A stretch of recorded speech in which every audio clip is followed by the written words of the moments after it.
Although we can mathematically solve for Q to check how certain conditions will affect equilibrium, sometimes we're not asked to think quantitatively and instead are asked to assess qualitatively.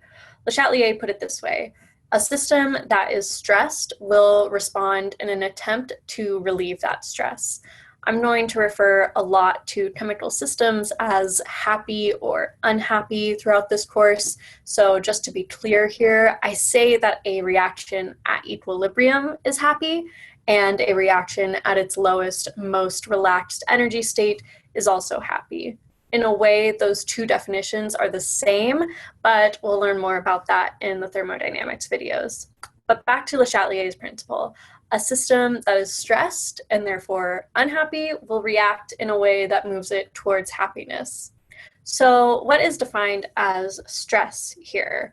Stresses include really any perturbation from the norm, so things like adding products or reactants, removing products or reactants, changing the total volume of the system, increasing the pressure or decreasing the pressure, and adding or removing heat. We'll walk through these sorts of situations and see how the reaction responds to each one. So in the case of adding or removing products or reactants, we're going to go back to the seesaw example of equilibrium. Think of an equilibrated system as a perfectly balanced seesaw, with reactants on one side and products on the other. If we start removing products, the seesaw is no longer balanced and is instead weighed down on the reactant side. So naturally, to balance things out again, some of those reactants are going to move over to the product side. The same goes for if I added reactants, resulting in the seesaw being weighed down on the reactant side.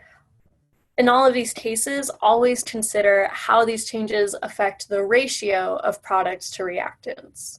To put it simply, if we add to one side, the reaction is going to shift to the other side. And if we remove from one side, the reaction is going to shift back to that side to make up for the deficiency. Next, we'll talk about changing the volume or pressure of a system. All right, so say I have a bunch of molecules, A's and B's, in a box. And the reaction that we have is A being converted into 2B. And this reaction is at equilibrium. Now I'm going to squeeze the sides of the box and compress it to half the volume. But all of the molecules remain inside the box. Important note, doing this, reducing the volume, is essentially the same as increasing the pressure. This goes back to the ideal gas law, PV equals nRT. If N, R, and T are all constant, then P and V must be inversely proportional.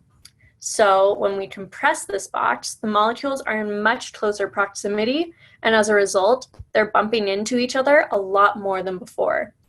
Every collision raises the total energy of the system, and as we know, if the energy is raised, the system is less happy.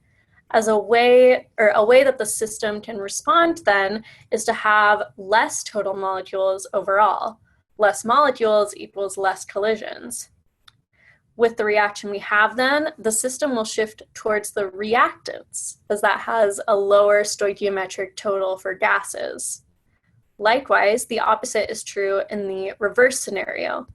If we expand the box, lowering the pressure, there will be a shift to the products, as we can afford for more molecules to be in the box. To summarize, reducing the volume and increasing the pressure makes the reaction shift to the side with a lower stoichiometric number for gases. Increasing the volume and reducing the pressure causes the reaction to shift to the side with a higher stoichiometric number for gases. If both sides have the same gas stoichiometric number, there will be no change to the reaction. The last stress that we're going to talk about is adding or removing heat. So although heat and temperature are not technically the same, we'll get into how they differ later, you can generally understand adding heat to something as increasing the temperature of it. And in the same way, removing heat is like lowering the temperature. How this ties into equilibrium is very similar to the adding or removing chemicals scenarios.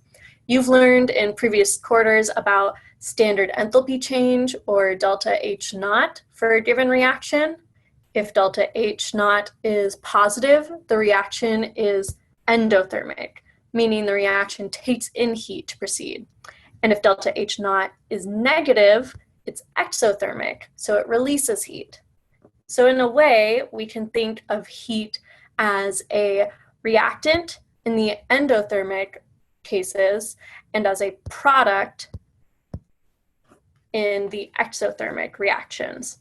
So again, drawing back to the adding or removing chemicals situation, just consider how in an exothermic reaction, if we add heat to the system, we are effectively adding a product. So the reaction will shift back towards the reactants.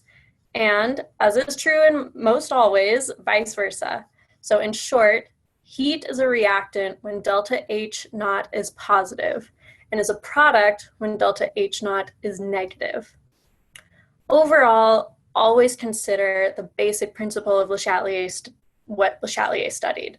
A system that is stressed will work to relieve that stress.